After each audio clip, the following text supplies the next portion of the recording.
बिस्मिल्लाहिर्रहमानिर्रहीम अस्सलाम वालेकुम वरहमतुल्लाहि वबरकातुहू। इस वक्त हम फिजिक्स पढ़ रहे हैं यूनिट 1 और हमारे पास ये सेक्शन बी है। हमारे पास स्ट्रक्चर्ड क्वेश्चन है हमारे पास इसके अंदर। ठीक है, तो इसमें स्ट्रक्चर्ड किस्म के क्वेश्चन दिए मैं आपको, उस तरह के नहीं, इस तरह पहले पढ़े थे आपने मैट्रिक में 9th में, इस तरह के नहीं है। ये थोड़ा सा पैटर्न चेंज किया हुआ है सवालों का इसने। तो ये सवाल इस तरह के नहीं आएंगे कि थ्योरेटिकली आप डिफाइन करते हैं इस प्रोसेस को, उसको इस तरह से साइंटिफिक रीजंस होंगे हर चीज़ के सवाल के हवाले से। तो यहाँ पहला कहता है what are the advantages of SI system. पहला सवाल इसके अंदर है हमारे पास, वो कहता है एसआई सिस्टम के बताइए कि एडवांटेज क्या है हमारे पास। तो इंटरनेशनल सिस्टम हमारे पास, इसके एडवांटेज बहुत हैं हमारे पास, ये हम स्टडी कर चुके हैं already.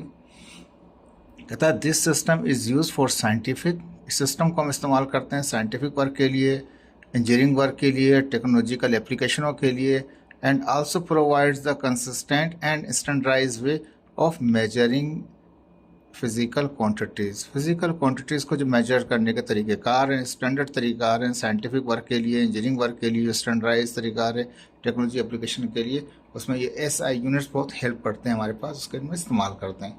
The use of SI unit help ensure consistency and comparability of measurement across different scientific discipline and geographical location. मुख्तलिफ़ किस्म के जो साइंटिफिक वर्क किए जाते हैं उसमें हम रिज़ल्टों को कंपेयर कर रहे होते हैं, और रिज़ल्ट जो आ रहे होते हैं उनकी कंसिस्टेंसी को चेक कर रहे होते हैं, इंश्योर कर रहे होते हैं, किसकी मदद से, एसआई यूनिट की मदद से। तो ज़ाहिर बात है पूरी दुनिया के अंदर साइंटिफिक वर्क होता है, ऐसा सिस्टम होना चाहिए। तो हम हर टेक्नोलॉजी के हिसाब से, जोग्राफिकल लोकेशन के हवाले से को भी रखते हुए, मद्देनज़र रखते हुए भी हम रिज़ल्ट को कंपेयर कर सकें, तो उसमें बड़ी हेल्प करता है एसआई यूनिट हमारे पास। It's also enable scientist and engineer to work together and communicate more effectively. कहता है यहाँ पे जो साइंटिस्ट हैं या इंजीनियर्स हैं वो अंडरस्टैंड कर सकते हैं चीज़ को, क्योंकि इंटरनेशनल यूनिट्स हैं तो अंडरस्टैंड कर सकते हैं उनके कैलिब्रेशंस को, उनकी मेजरमेंट्स को, और आपस में एक दूसरे को ईजिली कम्युनिकेट भी कर सकते हैं। क्योंकि कहता है making it a critical tool for international cooperation and calibration in scientific research and development. फिर उसके बाद ज़ाहिरी बात है साइंटिस्ट हों या इंजीनियर्स हों, उसी के बाद वो इंटरनेशनली कोऑपरेट करते हैं उसके साथ, और कोलिब्रेशन करके एक क्रिटिकल टूल बना लेते हैं जो हेल्पफुल होता है इंजीनियर्स के लिए भी, साइंटिस्ट के लिए भी, और पीपल्स के लिए भी। अदर एडवांटेज क्या है इसके अंदर पास, SI is based on precise and defined standard. Already define कर दिए गए स्टैंडर्ड, तो वो डिफाइंड स्टैंडर्ड की बेस पे एसआई डिफाइन किया जा रहा होता है। प्रिसाइज प्रिसिशन जो है उसको कंसिस्ट किया जा रहा होता है। इट यूज बेस 10 बेस इस्तेमाल की जाती है जो कन्वर्जन में ईजियर होता है हमारे पास। एसआई जो यूनिट्स होते हैं वो रेशनल होते हैं। रेशनल से मुराद ये है कि एक यूनिट होता है किसी एक फिजिकल क्वांटिटी के लिए, इसलिए रेशनल भी कह सकते हैं, ये एक नई टर्म है आपके लिए। SI is a universal system of unit, है पूरी दुनिया में इस्तेमाल होने वाला यूनिवर्सल सिस्टम है, और कहता है कि is almost every country in the world, दुनिया के हर मुल्क में एसआई सिस्टम ही फॉलो किया जाता है। SI is an absolute system of unit, absolute system of units का एक मुंबा एक ये कह लीजिए। एसआई सिस्टम को डिफाइन, एसआई सिस्टम जो है वो एब्सोल्यूट सिस्टम होते हैं किसके, यूनिट्स के। और एसआई कहता है कि assign only one unit to a particular quantity, SI assign कर देता है किसी भी पर्टिकुलर क्वांटिटी के लिए एक पर्टिकुलर किस्म का यूनिट असाइन कर देता है।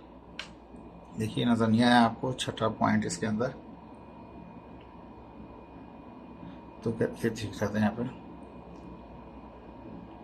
ठीक है, तो ये पांचवा पॉइंट था। कहता है एसआई जो होता है वो एब्सोल्यूट स्टैंडर्ड, एब्सोल्यूट सिस्टम होता है किसका, यूनिट का होता है, और ये असाइन एक पर्टिकुलर यूनिट असाइन कर देता है पर्टिकुलर क्वांटिटी के लिए। ठीक है, क्वेश्चन नंबर 2 में आ जाए। कहता है गिव एन एग्जाम्पल। पहला पार्ट कहता है कि एग्जाम्पल के साथ बताइए। ये 1 2 3 4 पार्ट हैं पहले इस क्वेश्चन नंबर 2 के। तो पहले पार्ट में कहता है physical quantity which has a unit but no dimension. बताइए ऐसी कौन सी फिजिकल क्वांटिटी है जो यूनिट तो रखती है लेकिन डायमेंशन नहीं होती उसकी, एग्जाम्पल के साथ बताइए। तो पहला पार्ट करते हैं।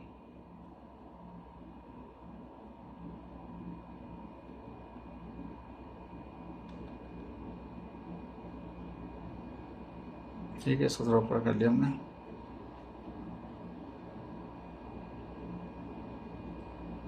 एक मिनट, थोड़ा सा प्रॉब्लम हो रहा है इसको एडजस्ट करने में। ठीक है, तो पहला पार्ट यहाँ पे ये था कि physical quantity which has unit but no dimension, लेकिन डायमेंशन नहीं होगी उसके अंदर कोई। तो ये हमारे पास सप्लीमेंट्री यूनिट्स होते हैं, ये हमने डिफाइन किया था लेक्चर्स में अपने। Are the dimensionless unit होते हैं that are use along with the base unit in the SI system में। एसआई सिस्टम में इसका बेस यूनिट तो होता है लेकिन इसकी कोई डायमेंशन नहीं होती इसकी। Supplementary quantities are geometrical quantities होती हैं ऑफ सर्किल की या स्फीयर की, इनको क्वांटिटीज़ को स्टडी कर रहे होते हैं, वो सप्लीमेंट्री क्वांटिटीज़ कहलाती हैं। प्लेन एंगल्स को रेडियन उसका यूनिट होता है, सॉलिड एंगल्स को स्ट्रेडियन उसका यूनिट होता है। Are the example of supplementary unit, ये एग्जाम्पल्स हैं किसकी, सप्लीमेंट्री यूनिट की। यानी कहने का मकसद ये है कि सप्लीमेंट्री एंगल इस तरह के सप्लीमेंट्री जो यूनिट्स होते हैं वो इस तरह के यूनिट्स होते हैं जिसमें यूनिट्स तो होते हैं उसके अंदर, यानी कि क्वांटिटी तो होती है लेकिन डायमेंशन लेस होते हैं, ये कोई डायमेंशन नहीं होती। ठीक है, इसके दो यहाँ पे हमने स्टडी किए थे। एक यूनिट जो होता है उसका रेडियन होता है जो प्लेन एंगल का होता है, और सॉलिड एंगल का स्ट्रेडियन होता है हमारे पास। तो यूनिट तो मौजूद हैं लेकिन डायमेंशन नहीं है। तो पहला पार्ट ये था कि physical quantity which has a unit तो है रेडियन स्ट्रेडियन, नो डायमेंशन, कोई डायमेंशन नहीं होती। सेकंड पार्ट में कहता है a physical quantity which has neither unit no dimension, ना ही उसमें कोई यूनिट होता है ना ही कोई डायमेंशन होती है। तो ये चीज़ होती है स्पेसिफिक ग्रेविटी। ठीक है, जैसे बैटरीज होती हैं, बैटरीज को भी हम चेक कर रहे होते हैं, बैटरी की स्पेसिफिक ग्रेविटी किस तरह की होती है। यहाँ पे हम बात कर रहे हैं स्पेसिफिक डेंसिटी की बात कर रहे हैं। ठीक है, तो यहाँ स्पेसिफिक डेंसिटी किस तरह से, density of a medium to the density of a water. तो डेंसिटी मालूम करेंगे, स्पेसिफिक डेंसिटी के लिए क्या है, डेंसिटी ऑफ मीडियम को डिवाइड कर density of water at 0 degree centigrade. ये मेरे को बन नहीं सका मुझसे, डिग्री का साइन आप खुद बना लीजिएगा, लिखते हो डिग्री का साइन है। तो कहता है कि डेंसिटी ऊपर होगी, नीचे भी डेंसिटी होगी, मीडियम की और होगी वाटर की। तो अब दोनों डेंसिटियाँ कैंसिल हो जाएंगी, तो इसका मतलब कोई यूनिट ही नहीं होगा उसका, डायमेंशन भी नहीं होगी। तो इट इज़ ये हमारे पास एग्जाम्पल है। स्पेसिफिक डेंसिटी क्या है, it is a ratio of two quantities जो कि यूनिट लेस हैं और डायमेंशन लेस हैं। ठीक है, तीसरा पार्ट कहता है a constant which has a unit, ऐसा कांस्टेंट बताएं जिसका यूनिट भी हो। तो ये तो बहुत सारे मिल जाएंगे आपको, जिसमें एक जी आ रहा है, ग्रेविटेशनल कांस्टेंट आ रहा था जी 6.67 ×10⁻11। ये नीचे लिखा हुआ है power A per newton metre square per kilogram square. This is a constant but having a unit, constant है लेकिन यूनिट है फिर भी, newton metre square kilogram square. अगर आप इसमें चेक करेंगे ग्रेविटेशनल लॉ वाले फार्मूले के अंदर, उसमें तब भी आपको ये यूनिट मिलेगा हमारे पास। ग्रेविटी का लेंगे जी इज इक्वल टू मीटर पर सेकंड स्क्वायर, जो ग्रेविटेशनल एक्सीलरेशन होता है मीटर पर सेकंड स्क्वायर होता है, वो भी कांस्टेंट होता है हमारे पास। ठीक है, अगर हम कूलम्स लॉ में चले जाएंगे तो वहाँ भी ग्रेविटेशनल कांस्टेंट होता है कि, तो यूनिट होते हैं बहुत सारे मिल जाएंगे आपको। ये मैंने एक दिया, आप कोई सा भी रख सकते हैं इसके अंदर, ये याद रखिएगा, ये भी याद रखिएगा, ये तो बहुत सारे मिल जाएंगे आपको। चौथा पार्ट कहता है a constant which has no unit, कहता है ये ऐसा कांस्टेंट बताइए जिसका तो यूनिट ही नहीं है। ठीक, ये हमारे पास है चौथा पार्ट। रेनॉल्ड नंबर होते हैं, आर ई कहलाते हैं, इस डायमेंशन लेस क्वांटिटी होते हैं। ये ऐसे नंबर होते हैं जिनकी कोई डायमेंशन नहीं होती। डेट हेल्प प्रिडिक्ट फ्लो, जो सिर्फ आपको प्रिडिक्शन दे सकते हैं फ्लूइड के फ्लो की पैटर्न इन डिफरेंट सिचुएशन, मुख्तलिफ सिचुएशन के अंदर उनका फ्लो, लिक्विड का फ्लो किस तरह का होगा, by measuring the ratio between inertial and viscous forces. Inertial और विस्कोस फोर्सेस की हेल्प से आप उसको मालूम कर सकते हैं कि इनका क्या फ्लो होगा, लिक्विड का फ्लो को प्रिडिक्ट कर सकते हैं आप। तो ये जो रेनॉल्ड नंबर जो होता है ये डायमेंशन लेस क्वांटिटी कहलाता है आपके पास। ये चौथा आंसर था इसका। इसका तीसरा सवाल आ गया, कहता है व्हेन राउंडिंग द प्रोडक्ट और कोशेंट, कहता है साबित है जो मेजरमेंट हो रही ऑफ टू मेजरमेंट, दो मेजरमेंट हैं वो मल्टीप्लाई भी कर सकती हैं, वो दो मेजरमेंट में से एक को दूसरी मेजरमेंट डिवाइड भी कर सकती है। तो ये दोनों केसेस बता रहा है ये कि एक टू मेजरमेंट को मल्टीप्लाई करें या दो मेजरमेंट को आपस में डिवाइड करें, कोई भी केस हो सकता है। व्हेन राउंडिंग, अब आप उसको या प्रोडक्ट होते हुए आपको उसको राउंड करें या डिवाइड होते हुए मैं उसको राउंड करना चाहें, राउंड करना उसका जो डिजिट है उसको राउंडिंग करना चाहें, तो is it necessary to consider significant digit, कि आप ये आपके लिए ज़रूरी है कि आप सिग्निफिकेंट जो डिजिट हैं उसको कंसिडर करेंगे। यस ऑफ कोर्स करेंगे हम। ये इसकी मैंने आपको एग्जाम्पल्स भी कराई हैं पीछे और प्रॉब्लम्स में भी इस्तेमाल करके कराया है कि कितने डिजिट हैं, उसी हिसाब से हमने सिग्निफिकेंट फिगर के अंदर आंसर निकाले थे। अगर लीस्ट जो था, लीस्ट को ही इस्तेमाल किया गया था हमने उसके अंदर, याद होगा आपको, अब लेक्चर देखिए उसमें मिल जाएगा आपको। यस, तो आंसर इसका क्या है कि क्या आप ये नेसेसरी है आपके लिए कि आप सिग्निफिकेंट डिजिट को कंसिडर करेंगे? Yes, we can consider it by during rounding the product और कोशेंट ऑफ टू मेजरमेंट। कोई सी भी दो मेजरमेंट, चाहे वो मल्टीप्लाई करके आ रही हो, चाहे वो मेजरमेंट डिवाइड करके आ रही हो, उनका जो रिजल्ट है, उनके जो डेटा है, चाहे प्रोडक्ट में हो चाहे मल्टीप्लाई डिवाइड में हो, उनको राउंडिंग जो करेंगे हम उसको लाजमी, तो it is necessary to consider significant figure. तो राउंडिंग करते हुए उसके सिग्निफिकेंट फिगर को हम लाजमी कंसिडर करेंगे। क्यों? Because the accuracy of the result is the same as the least accurate measurement. जितनी कम से कम मेजरमेंट एक्यूरेसी चाहते हैं आप, उसके लिए इतने ही कम से कम जितने डिजिट होते हैं उसके लीस्ट होंगे, उसी से ही आपको आंसर देना होगा। इससे पहले मैंने एग्जांपल्स कही थी किस तरह के सिग्निफिकेंट थे। कहीं पे 3 टर्में थी या 2 भी टर्म हो सकती हैं। 3 वाला मैंने करवाया था आपको, जिसमें क्या हो रहा था, आप ऐड करें, सेपरेट करें, मल्टीप्लाई करें या डिवाइड करें। ओके, मैंने चारों केसेस बोल दिए आपको। उसमें जितने डिजिट होते हैं, कुछ मेजरमेंट इस तरह की होती हैं 4 डिजिट पे सिग्निफिकेंट पे डिपेंड कर रही होती आ रही होती हैं, कुछ ऐसी होती हैं 3 पे आ रही होती हैं। तो हम क्या करते हैं, जो लीस्ट होता है उसको हम कंसिडर करते हैं। तो आखिर में अगर 3 वाली इस्तेमाल हो चुकी है सिग्निफिकेंट फिगर की, तो हम 3 वाले ही लेंगे। ये पिछले लेक्चर्स में है, वहाँ पे आप देख सकते हैं। तो आंसर इसका था यस। ठीक है जी। इसके बाद हम जाएंगे अब क्वेश्चन नंबर 4 की तरफ। 4 में कहता है define S I unit of solid angle. तो सॉलिड एंगल तो अभी हम पढ़ के आ चुके हैं, वो सप्लीमेंट्री एंगल ही होता है हमारे पास। प्लेन एंगल भी होते हैं और सॉलिड एंगल भी होते हैं सप्लीमेंट्री एंगल के। ठीक है, तो अभी हम पीछे पढ़ के आए, इसके यूनिट्स तो होते हैं इनकी डायमेंशन नहीं होती। तो ये सॉलिड एंगल जो है, इसका स्टेडियन जो है is a unit, S I unit of solid angle.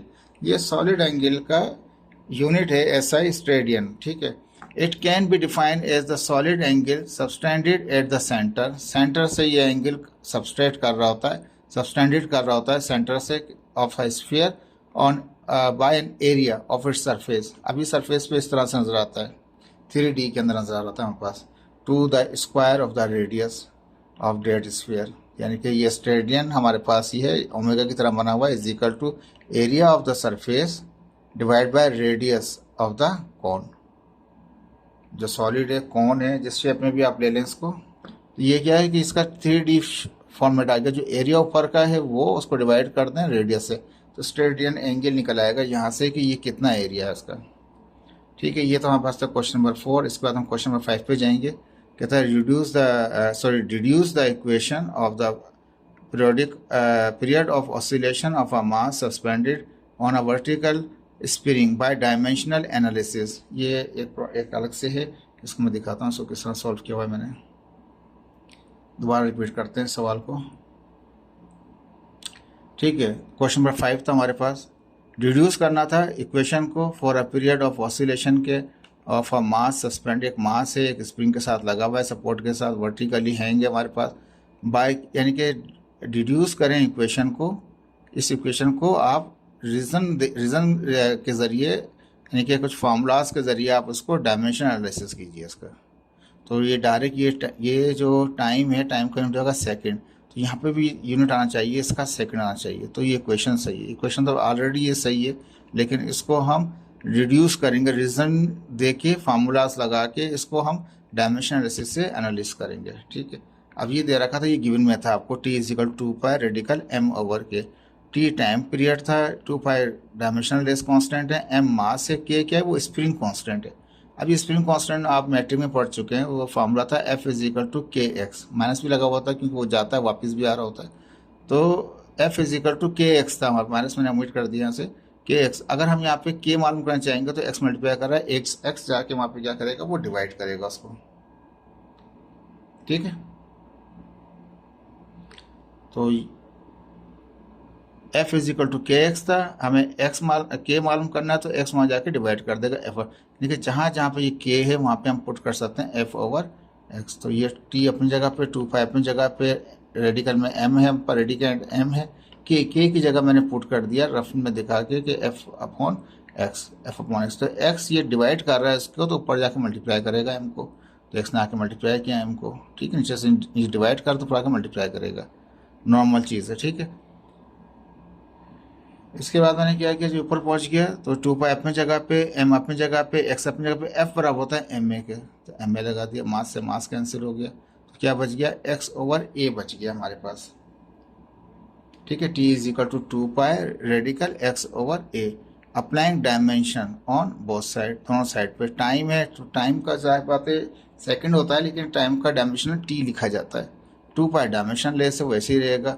X क्या है, वो डिस्प्लेसमेंट है, डिस्प्लेसमेंट को लेंथ होती है, यानी कि वो मीटर होता है, मीटर में लेंथ हो गई, ये डिवाइड की लाइन आ गई, और ए का मैंने डायमेंशन लिख दी, ए क्या होता है, मीटर पर सेकंड स्क्वायर, लेंथ पर टाइम स्क्वायर, ये टी यहाँ डिवाइड कर ऊपर जाकर मल्टीप्लाई करेगा, तो टी ने ऊपर आके मल्टीप्लाई कर दिया, ऊपर भी लेंथ है नीचे भी लेंथ है, लेंथ से लेंथ कैंसिल हो गया, ये टी अपनी जगह 2 पाई अपनी जगह पर है, ठीक है।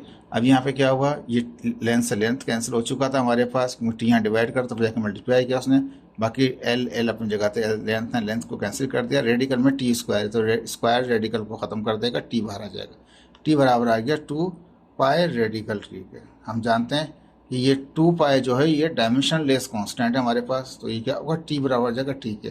तो ये इक्वेशन जो थी ये रियली करेक्ट थी हमारे पास, ठीक है। आज हम इसको यहीं तक रखेंगे, इसके बाद लंबा लेक्चर नहीं करना चाह रहे, क्वेश्चन नंबर 6 से लेकर 10 तक कल एक नया लेक्चर बनाएंगे, उसमें आपको समझाएंगे। ओके, अल्लाह हाफिज़।